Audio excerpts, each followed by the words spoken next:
You're sitting courtside, front row along the baseline, close enough to hear sneakers screech across the hardwood, close enough that players acknowledge you during a timeout. But tonight, this isn't just another premium seat, it's your team. That logo on every jersey belongs to you. Your signature sits on the ownership documents locked away in the NBA's league office. What almost nobody tells you before you wire billions of dollars is this: the franchise you just bought probably lost money last year, not underperformed, actually lost money. On paper, many NBA teams barely break even, or operate at an outright loss, from the business of playing basketball itself. And somehow, that's exactly why some of the wealthiest investors on Earth compete for every opportunity to buy one. By the end of this video, you'll understand how a team can lose money year after year while still becoming one of the greatest investments its owner ever makes. A little later, I'm going to show you one real sale price that completely changes the way you think about owning an NBA franchise. Once you see that number, everything else starts to make sense. The biggest misconception is that owning an NBA team is a single business. It isn't. It's really three separate businesses operating under the same logo. The first is basketball itself: player salaries, coaches, front office executives, scouts, medical staff, performance departments. This is almost entirely an expense center. You can't simply decide to spend however you want. The NBA's salary cap and luxury tax system are specifically designed to punish teams that push payroll too far beyond league limits. Unlike a normal company, you don't fully control your biggest expense. The league does. The second business is the arena: ticket sales, luxury suites, parking, food and beverage, premium experiences. This side looks far less like professional sports and much more like commercial real estate combined with live entertainment. Whoever controls the building controls this revenue. Then there's the third business, the one that matters more than almost anything else: media. Your franchise isn't just a basketball team. It's a content company producing live programming for one of the most valuable sports media ecosystems in the world. Three completely different businesses, one ownership group, one purchase. Now let's talk about price. Back in 2013, Steve Ballmer bought the Los Angeles Clippers for roughly $2 billion. At the time, people thought he had completely overpaid. The Clippers weren't exactly a model franchise.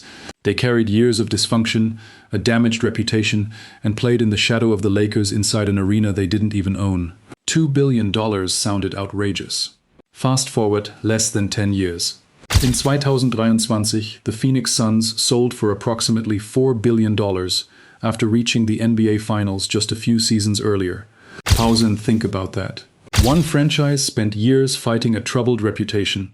Another had recently become one of the league's premier contenders. Completely different stories on the court.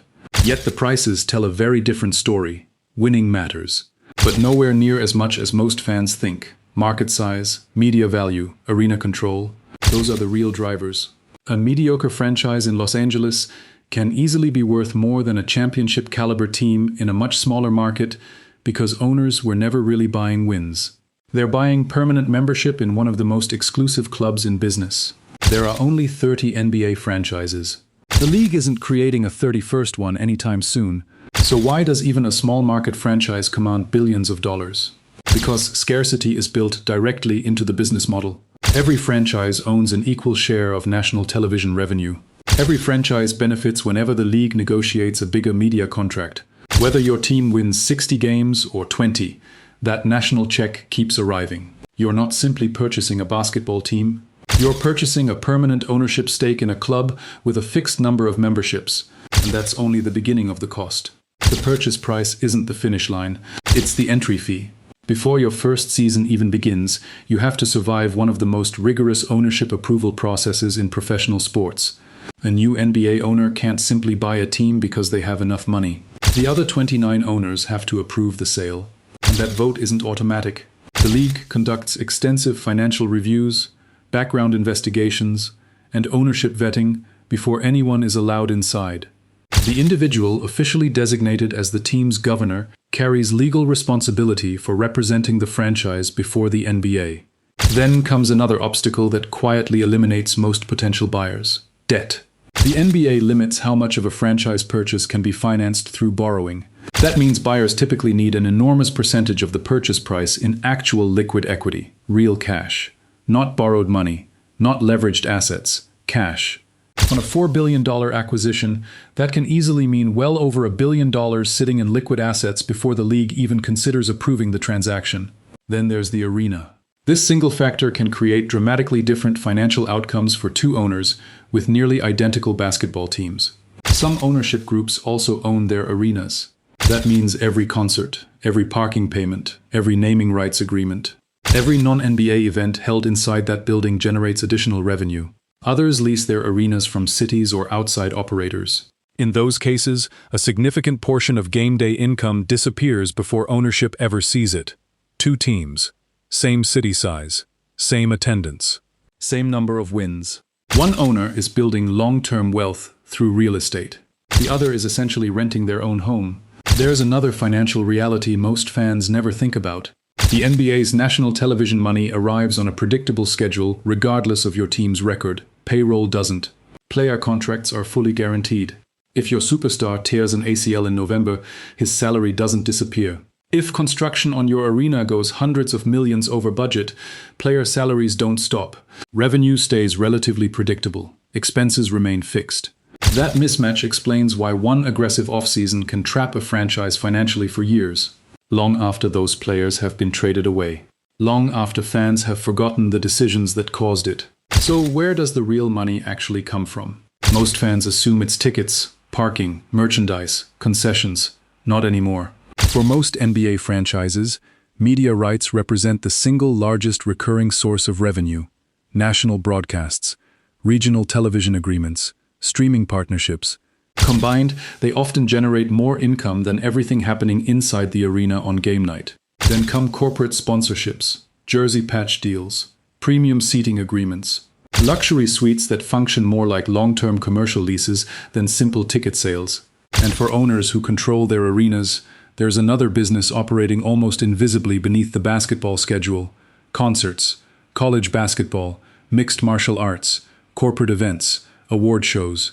Hundreds of nights every year when the building earns money without hosting an NBA game, fans see tickets. Owners see media contracts and real estate. That's where the foundation of the business really sits.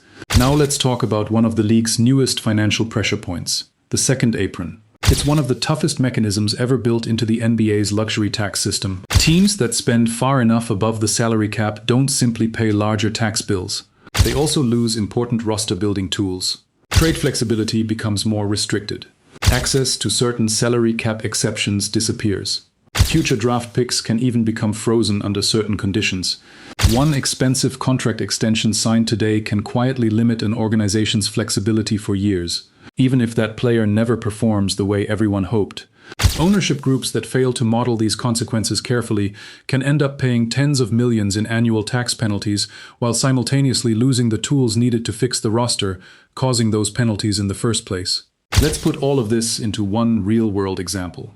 Robert Sarver purchased the Phoenix Suns in 2004 for a valuation measured in only a few $100 million. Over the next 2 decades, the franchise reached the NBA Finals, and its value climbed dramatically. Then everything changed. In 2022, an independent investigation into workplace misconduct resulted in the NBA suspending Sarver for 1 year and issuing a $10 million fine, the largest financial penalty allowed under league rules at the time. Rather than continue under that cloud, Sarver chose to sell.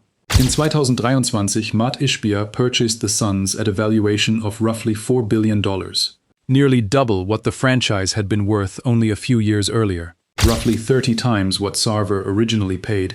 2 completely different stories unfolded simultaneously. One was about governance failure. The other was about extraordinary wealth creation. The basketball story and the investment story were never the same thing.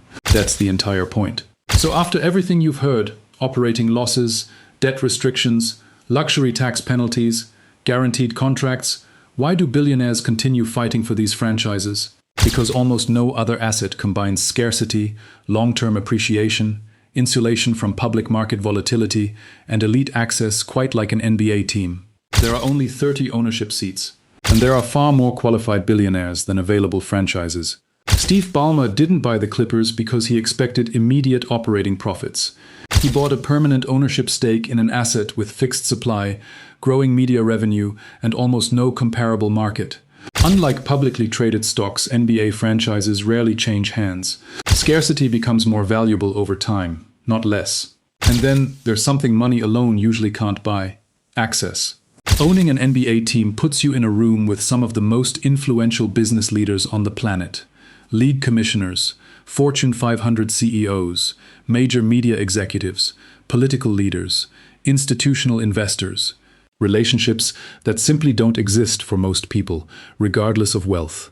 Now imagine two versions of the exact same franchise. Same market, same arena, same ownership. In one season, the team makes a deep playoff run. Corporate sponsors renew at higher prices. The arena hosts a packed schedule of concerts throughout the summer. Ownership earns tens of millions in operating profit, while the franchise itself becomes even more valuable because comparable teams sold for higher prices. Now flip the script. A superstar gets injured before Thanksgiving. The team misses the playoffs.